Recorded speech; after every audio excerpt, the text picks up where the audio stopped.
karomihima. Amin ya rabbal alamin. InsyaAllah kita lanjutkan masih di surah Al-Baqarah ayat 224.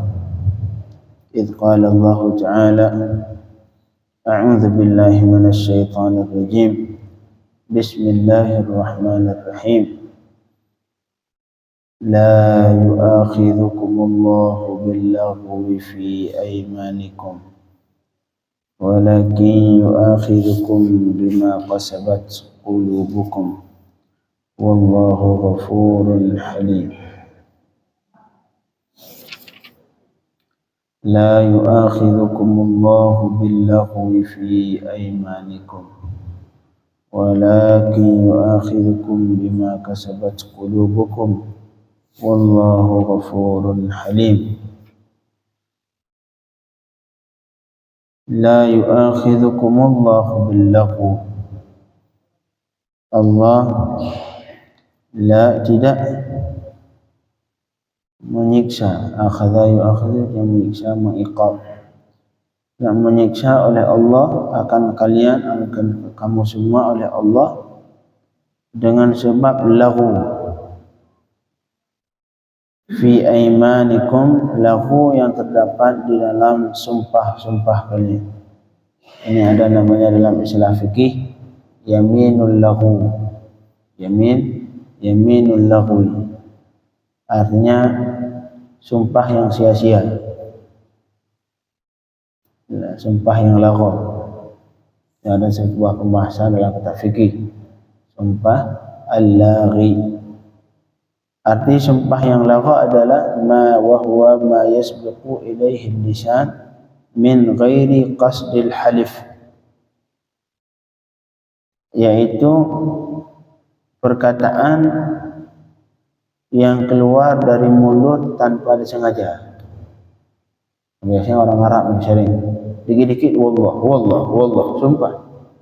Jadi kalimat sumpah yang keluar dari mulut tanpa ada keinginan untuk bersumpah, keluar tanpa sengaja karena terbiasa. Walaupun itu tidak bagus, walaupun terlalu bermain-main dengan sumpah, tidak dianjurkan. Tapi kalau terjadi seseorang yang mengeluarkan kalimat sumpah tapi tidak disengaja, dikit-dikit wallah. Mungkin kalau di Indonesia jarang yang sedikit yang bermain dengan sumpah. Tapi di negara Arab banyak. Paling mudah ya wallah, demi Allah. Di hal yang sepele. Sedangkan kalau kita tanya, ini bersumpah? Enggak, lupa enggak. Cuma sabit lisan, terlanjur lisan. Nah, itu namanya yamin al-laghu. Jadi yamin laghu, yamin ataupun sumpah yang diucapkan tanpa sengaja ataupun yang keluar dari lisannya tanpa sengaja untuk bersumpah, hukumnya yaminul laghu. Di yamin laghu la yu'akhidhukumullah, Allah tidak mengambil tindakan, tidak menyiksa, tidak mengambil tindakan di sumpah-sumpah kalian yang laghu. Artinya sumpah yang dilakukan tanpa sengaja. Arti la yu'akhidhum ay fala ithma alaihi wala kaffarah. Yang pertama tidak berdosa jika dilanggar. Yang kedua tidak wajib kafarah. Ini di sumpah yang laghu. Artinya sumpah yang terlanjur lisan, sumpah yang tidak disengaja, yang keluar kalimat sumpah cuman gara-gara lidah tentu tersabit ataupun terlanjur lisan. Ini dimaafkan dalam Islam, dimaafkan sehingga tidak berdosa jika dilanggar dan tidak wajib kafarah.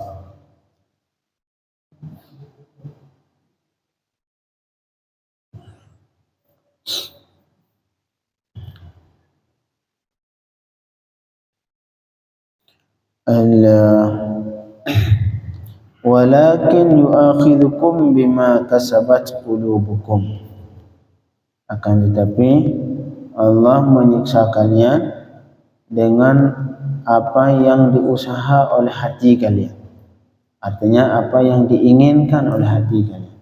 Itulah yang ditaklif, yang akan disiksa oleh Allah, yang akan dimintai pertanggungjawaban oleh Allah. Sedangkan kalimat-kalimat ini keluar dari mulut tanpa sengaja, apalagi orang yang lagi tidur mengucapkan, ini dimaafkan. Tapi kalau sesuatu yang keluar dari mulut yang sumbernya dari hati, karena hati menginginkan itu untuk diucapkan, di situ Allah memintai pertanggungjawaban. Walakin yu'akhidhukum bima kasabat qulubukum, akan tetapi Allah menyiksa kalian ataupun Allah memintai pertanggungjawaban kalian dengan apa yang diinginkan. Kasabat di sini artinya qasadat. Qasadat artinya diinginkan. Allah memintai pertanggungjawaban atas perbuatan ataupun perkataan yang diinginkan oleh hati kalian. Artinya kalau perbuatan yang keluar tanpa sengaja tidak ditaklif, tidak tidak berdosa. Walaupun kadang-kadang ada perbuatan dalam fikih dalam Islam yang tidak berdosa tapi wajib bayar kafarah. Ada, seperti seseorang yang membunuh orang lain. Seorang membunuh orang lain tanpa sengaja. Dia nembak burung tiba-tiba kena manusia. Ini bagi hukum di sini tidak berdosa. Tidak berdosa karena membunuh orang lain, tidak. Cuman wajib diat. Katakan saya enggak sengaja. Memang iya kamu enggak sengaja. Tetapi di sisi yang lain keluarga korban itu yang kasihan. Makanya kalian harus ngebantu. Hanya wajib diat, diat wajib untuk dibayar. Sehingga diatnya juga nanti diatnya diat patungan, bukan yang ngebunuh itu yang bayar sampai 100 juta, tidak, patungan, dibantu semua keluarga, pamannya, adiknya, kakaknya, mereka yang patungan masing-masing per orang setiap tahun 1 dinar, enggak salah, setiap tahun sekitar 5 jutaan. Jadi mereka ngebantu yang pembunuh yang tidak sengaja tadi. Kalaupun enggak cukup dari saudaranya, dibantu dari harta Baitul Mal. Ambil harta APBN untuk membantu korban untuk mencukupi unta 100 unta buat keluarga korban yang terbunuh tanpa sengaja. Walaupun tidak berdosa, di sini memang tidak berdosa, tapi di sisi yang lain Allah mewajibkan dia untuk mengurangi beban keluarga korban. Sudah dibunuh keluarganya, kasihan, ambil ini. Biar sedikit membuat mereka senang. Walaupun tadi bukan dia yang ada, dia keluar patungan, akhirnya dia jadi dibantu karena perbuatannya tanpa sengaja, dibantu oleh keluarganya, dan kalaupun tidak cukup dibantu dari harta Baitul Mal kas negara. Artinya Allah tidak meminta pertanggungjawaban, tidak menyiksa entar di hari kiamat di perbuatan yang tidak perbuatan yang terlanjur tanpa disengaja. Walakin yu'akhidhukum bima kasabat qulubukum, tapi Allah menyiksa kamu semua, meminta pertanggungjawaban dengan perbuatan ataupun perkataan yang diinginkan oleh hati kalian, yang disengaja. Jadi artinya sumpah yang dimintai pertanggungjawaban yang tidak boleh dilanggar, yang jika dilanggar berdosa dan harus membayar kafarah, adalah sumpah yang ketika diucapkan memang disengaja. Ketika diucapkan itu sumpah memang disengaja, bukan sumpah yang keluar dari mulut tanpa disengaja. Marhaba. Lupa. Kalau lupa enggak bersumpah. Marhaba.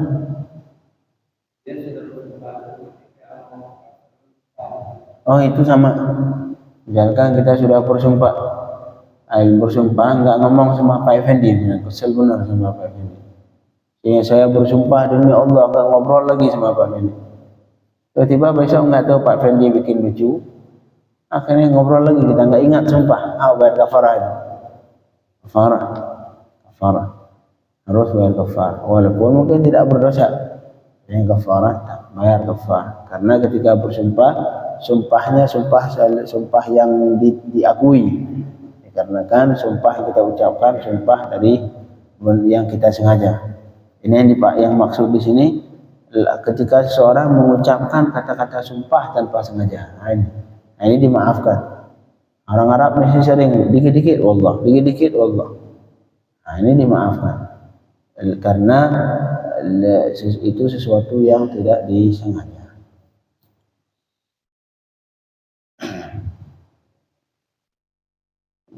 Wallahu ghafur. Sumpah yang diucapkan dan disengaja oleh hati, nah ini Allah mintai pertanggungjawaban.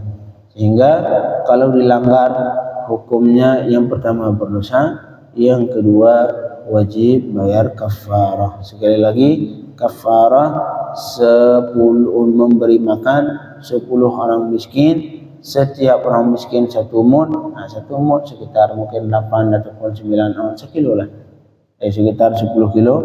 Ataupun boleh juga membayar dengan memberi pakaian 10 orang miskin, atau yang ketiga dengan memerdekakan budak. Kalaupun itu semua tidak sanggup, ngasih makan nggak punya uang, ngasih pakaian apalagi memerdekakan budak, nggak ada budak, bagaimana solusinya? Bayar kafarah dengan puasa 3 hari. Puasa 3 hari. Wallahu ghafurun halim. Dan Allah Maha Pengampun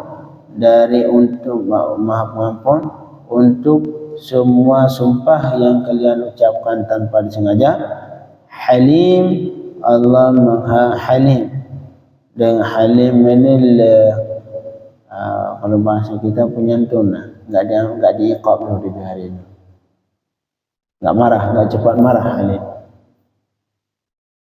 Allah Halim dengan menunda ukubat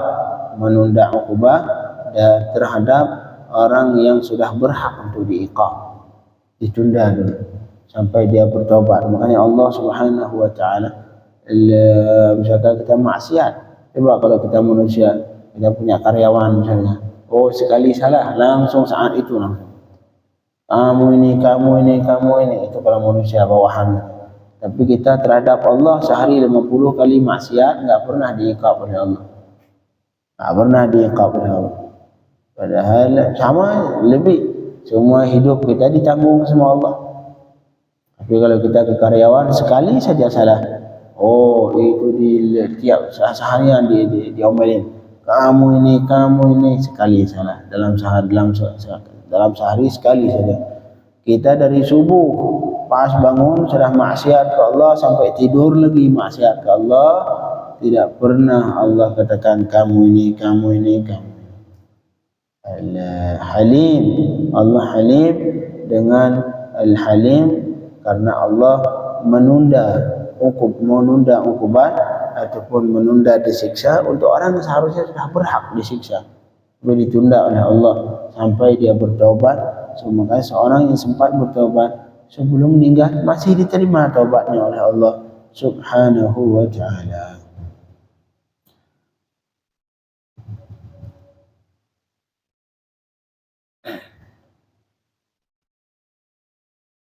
Insyaallah bisa kita lanjutkan ayat setelahnya tentang al-ila.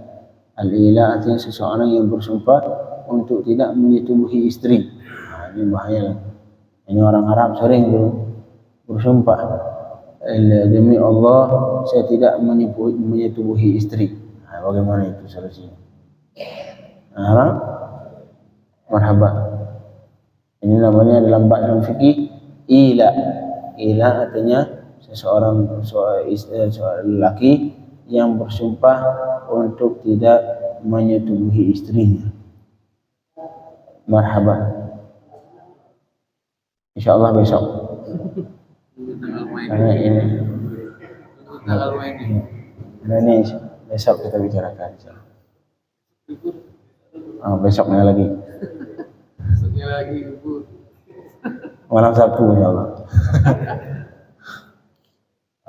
Jadi minimal sudah mengenal istilah dulu. Istilah ada namanya ila. ila. Enggak, i pakai hamzah, ya, lam, kemudian hamzah di ujung. Ila, yang artinya seseorang laki-laki yang bersumpah untuk tidak menyetubuhi istrinya, baik tidak ditentukan waktu atau ditentukan waktu 40 hari 40 hari ke atas. Tapi kalau bersumpah 3 hari, saya bersumpah demi Allah tidak menyetubuhi istri sehari, nah, itu tidak berlaku hukum ini. Ini hukum ini yang berlaku ke orang yang bersumpah tidak menyetubuhi istrinya dalam mutlak, tidak disebutkan waktunya ataupun ditentukan waktu minimal 40 hari 40 hari ke atas. Saya enggak menyetubuhi kamu, Allah saya enggak mau berhubungan dengan kamu selama 2 bulan. Ini berlaku hukum, namanya hukum ila. Kalau dikatakan bersumpah itu harus ada orang kedua? Enggak juga. Enggak. Sumpah itu hubungan kita dengan Allah Subhanahu wa taala. Ya. Bukan apa namanya? Bukan kita bukan berhubungan dengan manusia. Antara niat dan sumpah ada bedanya enggak? Kalau sumpah selama masih niat dalam hati belum sumpah. Jadi sumpah di mulut sudah keluar. Dan sudah keluar sumbernya dari hati, artinya yang diinginkan. Dalam hati belum. Sama juga seperti nazar. Cuma nazar sunnah, nazar bagus. Nazar juga sama. Wajib kalau saya sembuh, saya wajib kata saya untuk berpuasa sebulan. Ini selama belum diucapkan, baru dalam hati, baru keinginan dalam hati, ya Allah ini kalau saya sembuh, ntar saya bakal puasa sebulan ataupun bakal bersedekah sekian. Selama masih dalam hati belum nazar. Tapi kalau sudah diucapkan dan ucapan kita mengandung perkataan yang bermakna mewajibkan. Tapi kalau sekedar nanti kalau saya sembuh saya pengen nyembelih kambing 1, itu nazar kan? Itu cuma keinginan. Ini tidak, nazar itu disyaratkan harus ada kalimat ataupun kata yang artinya mengandung kewajiban. Kalau bahasa Arab, lillahi alayya, bagi Allah wajib di atasku. Ini baru. Tapi kalau sekedar keinginan, ntar kalau saya sembuh saya pengen sembelih kambing 1, nazar itu enggak? Nazar cuman bahwa kita ingin, ntar kalau sembuh ada keinginan untuk menyembelih kambing. Nah, itu belum nazar. Di syarat nazar harus ada kata-kata yang mengandung makna iltizam. Iltizam artinya mewajibkan terhadap diri kita. Sesuatu yang dasarnya tidak wajib. Seperti menyembelih kambing ataupun bersedekah tidak wajib. Tapi kemudian kita wajibkan. Makanya seperti contoh nazar misalkan, ya Allah kalau saya disembuhkan dari penyakit ini, saya wajib untuk berpuasa Senin Kamis selama sebulan. Itu nazar. Tapi kalau sekedar, ya Allah ini kalau saya sembuh saya pengen puasa Senin Kamis selama sebulan, ya nggak nazar itu. Belum. Kalau sumpah itu tadi selain harus diucapkan, kedua harus ada kata-kata wallahi. Itu kalimat sumpah wallahi ataupun tallahi, yang harus ada wallah demi Allah. Kalau nggak ada itu nggak sebelum sumpah. Karena itu kalimat sumpah demi Allah, wallah. Ataupun ada, nggak mesti harus hafal Allah, ataupun sifat-sifat Allah yang lain, sifat Allah yang khusus ke Allah. Misalkan War-Rahman, War-Rahim, Warabbil Ka'bah, demi yang punya Ka'bah. Itu kembali ke Allah juga. Itu kata-kata lain nggak haruslah kata-kata khusus kata Allah, enggak. Ataupun kata-kata lain yang artinya Allah. Tanpa itu bukan. Saya nggak mau ngomong lagi sama Pak Fendi. Sumpah tidak. Ya, sumpah. Kalau saya demi Allah, saya nggak bakal ngomong lagi sama itu harus. Makanya hati-hati dalam mengeluarkan kalimat sumpah. Dan seseorang setelah meninggal, misalkan ibu kita meninggal, saudara kita meninggal, kalau kita punya uang, lebih baik keluarin kafarah. Makanya di sebagian tempat ada kadang-kadang dikasih beras untuk orang ketika meninggal. Itu bukan nggak ada tujuan. Salah satu tujuannya untuk menanggung kafarah ketika beliau ada kafarah. Ini bagian dari berbakti anak ke orang tua. Tapi itu pun kalau ada. Kalau misalkan kita punya uang, kalau nggak punya uang mau ngapain, ngutang? Ya, jangan juga. Karena itu belum sesuatu yang belum pasti. Kecuali beliau ada wasiat, nah ditulis saya pernah sumpah sekian kali ini. Nah, itu anaknya nggak boleh ngebagi lo harta warisannya sebelum menunaikan kafarah sumpah beliau. Tapi kalau misalkan tidak tertulis, nggak ada wasiat sama sekali, nah, anaknya tidak wajib. Karena memang bisa ini tidak ada. Nah, tapi untuk ihtiyat, untuk berhati-hati sebagai bentuk berbakti ke orang tua, mungkin beliau sempat bersumpah, nggak sempat wasiat sebelum meninggal, nggak sempat ngasih tahu kita, padahal beliau sempat bersumpah berapa kali. Nah, disitulah letak berbakti anak. Kalau punya uang, kita beli beras berapa, kemudian kita kasih ke orang miskin. Nah, mungkin bapak saya pernah bersumpah sudah lupa. Nah, tujuannya itu. Jadi sebagian tempat kita lihat ada itu, ketika pas meninggal kadang-kadang dibagi beras. Nah, ini kadang di satu sisi bagus selama anaknya itu punya uang. Tapi di sisi yang lain kadang-kadang kecolongan ketika anak ini uang tidak ada, akhirnya memaksakan sampai harus ngutang. Nah, ini masalah. Ini jangan. Tapi kalau misalkan salah satu dari anak yang meninggal, ada kemudahan sedikit, silakan buat seperti itu. Kalau misalkan tiba-tiba memang benar beliau bersumpah, nah sudah dibayar sama anaknya. Dalam hidup ini kan barangkali dari dulu dan sekarang pernah mengatakan kata-kata demi Allah untuk mengcover kebohongan, tutupi kebohongan. Demi Allah enggak. Apakah itu Kau sumpah juga bayar kafarah. Bayar kan? Bayar. Kadang-kadang kita sering, padahal sumpah bohong, sumpah palsu. Kamu gini, oh demi Allah saya tidak. Padahal kita ada, oh bayar tuh, wajib kafarah. Berapa banyak? Mahaba? Pada dasarnya sumpah ada 3 fungsi. Yang pertama untuk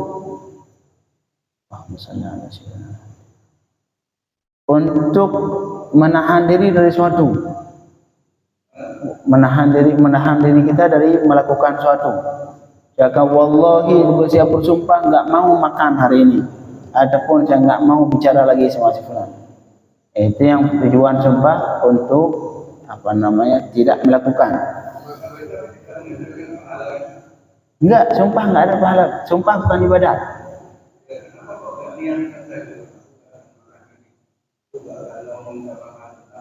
Kadang-kadang orang untuk menguatkan, Pak, untuk benar-benar tidak mau lagi ngomong karena saking keselnya.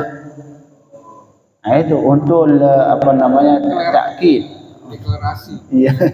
Ya mungkin sebagai bukan sekedar keinginan. Saya memang udah saya tahan sehingga saya kalau misalkan saya ngomong sama dia, ntar saya harus bayar kafarah. Ada yang seperti itu. Ya makanya tidak bagus sumpah, apalagi memperbanyak sumpah. Dikit-dikit sumpah. Jangan, udah sekedar saya nggak mau ngomong lagi sama dia. Ntar giliran udah ada kesempatan ngomong lagi. Nah, itu yang pertama. Jadi untuk menguatkan tidak mau melakukan, ataupun untuk menguatkan ingin melakukan. Demi Allah saya akan sholat duha nanti. Itu kalau tidak sholat duha wajib kafarah. Nah, itu yang kedua. Yang ketiga untuk takkid khabar. Takkid khabar yang pertanyaan yang untuk memastikan bahwa yang kita ucapkan benar dengan pakai sumpah. Ini juga sama, 3 tujuan sumpah.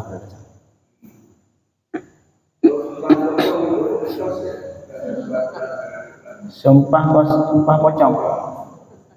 Gimana? Saya bersumpah demi pocong.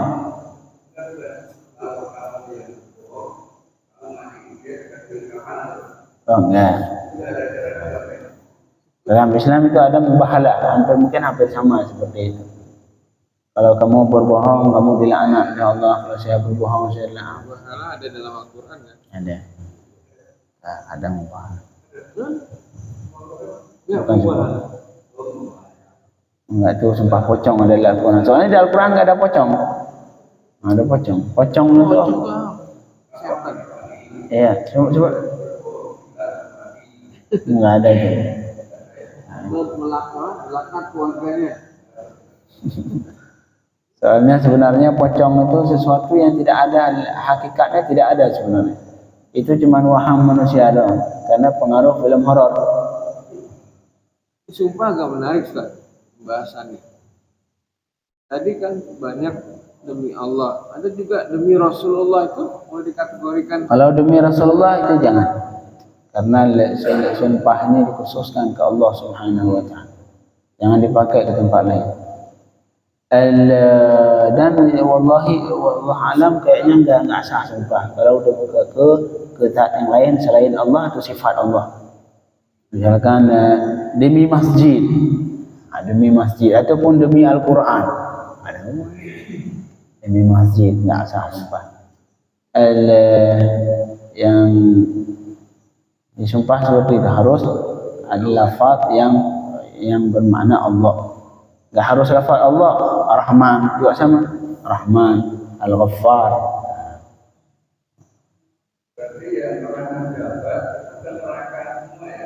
Oh, harus kafarah semua, Pak.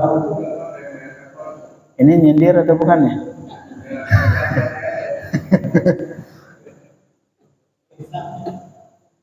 Tapi kalau memang pernah bersumpah tidak korupsi dan korupsi, ya bayar kafarah langsung dan bertaubat ke Allah Subhanahu wa Ta'ala. Itu belum dosanya kan baru. Kafarah. Jadi kafarahnya bukan berarti setelah bayar kafarah sudah hilang dosa, tidak. Jadi dosa ada, kafarah ada. Jadi dua hal yang berbeda ini. Cara dosa untuk menghilangkan dosa taubat. Kafarah dengan wajib bayar kafarah. Yang utang harus khusus ke kafarah, tidak boleh dibagi harta warisan sebelum ditunaikan kafarah. Dianggap utang, wajib bayar kafarah. Wajib bayar kafarah. Jadi anak-anaknya, kalau misalkan bapaknya sempat ngasih kabarin, nak, saya dulu seketika menjabat sempat bersumpah 20.000 kali. Waduh, ya sudah, khair anaknya, tinggal ngitung aja sudah. Tinggal ngitung per sekali kali 10 kilo. Kalau 10.000 kali 10 aja 100 kilo, 100.000 kilo beras. Anaknya bilang, wah banyak ibunya bapak gua. Malu juga. Kenapa?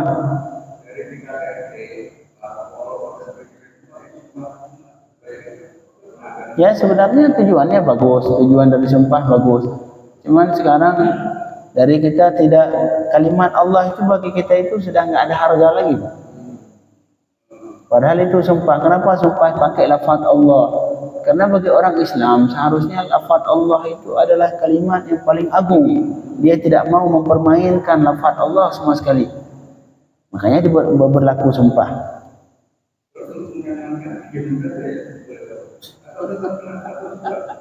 Kalau dia enggak, tapi kan disuruh, Pak. Saya bersumpah demi Allah. Dilafazkan. Dan tahu juga para hakim-hakim itu kali. Ini kalau enggak dicatat, nyari-nyari solusi, dia pura-pura diam. Subhanallah. Ya tinggal kita hitung saja, saya pernah bersumpah berapa kali dan pernah melanggar berapa kali. Udah. Per sekali 10 kilo. Per sekali sumpah 10 kilo. Allahumma faqihna fid din wa alimna ta'wil. Marhaba. Kalau insyaallah sekadar, insyaallah bagus, Pak. Insyaallah bukan sumpah. Dan nanti insyaallah saya berangkat ke rumah kamu, itu bukan sumpah. Kalau insyaallah sunnah. Kalau insyaallah sunnah. Sunnah diucapkan. Kan kita ingin wala taqulanna li syai'in inni fa'ilun dzalika ghadan illa in yasha Allah. Harus mengucapkan sunnah, mengucapkan insyaallah. Insyaallah. Jangan bersumpah. Sumpah ini jangan dipakai kalimat sumpah kecuali ketika benar-benar butuh. Yang benar-benar kita butuhkan. Nah, di situ pakai kalimat sumpah. Ustaz, terakhir Ustaz. sumpah itu secara ruh itu kita bicara sama orang atau antara kita dengan Allah. Walaupun kita dalam keadaan sendiri, ya demi Allah saya nggak mau ini, sama. Tapi sebelum itu tadi aku ngomong kan untuk meyakinkan. Ada yang Salah satu kan meyakinkan kabar. Hati kita dengan Allah meyakinkan Allah gitu. Itu bahwa demi Allah kau akan lakukan itu. Untuk meyakinkan ke orang lain bahwa yang saya lakukan, yang saya bicarakan ini benar demi Allah. Saya lakukan, saya bicara. Hati-hati bersumpah. Ada lagi satu lagi sumpah yang lebih bahaya, sumpah talak. Ini yang paling lebih bahaya lagi. Sumpah talak istri, cerai. Nah ini lebih bahaya lagi ini. Kadang-kadang orang suami bodoh. Cerai lu. Dikit-dikit kalau yang saya ucapkan ini tidak benar, bukan fakta, istri saya tercerai. Ada yang seperti itu, sumpah cerai. Nah itu ada hukumnya dalam Islam, sumpah cerai.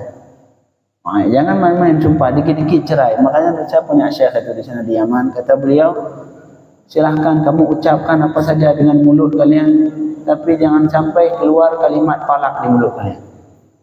Mau kalian caci, mau kalian apa saja terserah, tapi kalimat cerai kunci itu mulut. Jangan sampai ucapkan kalimat cerai sama sekali.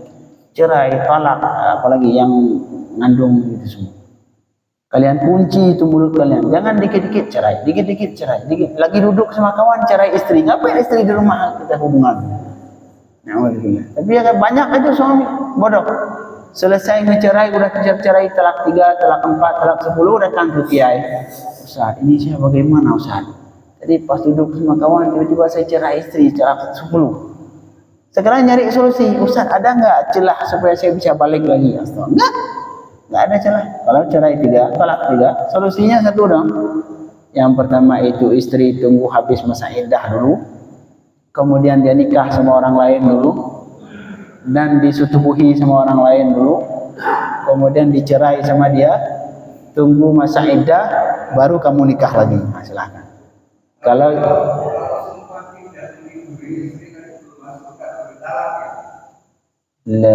belum talak. Muhammad, tapi hari Sabtu. Hukumnya hari Sabtu ya.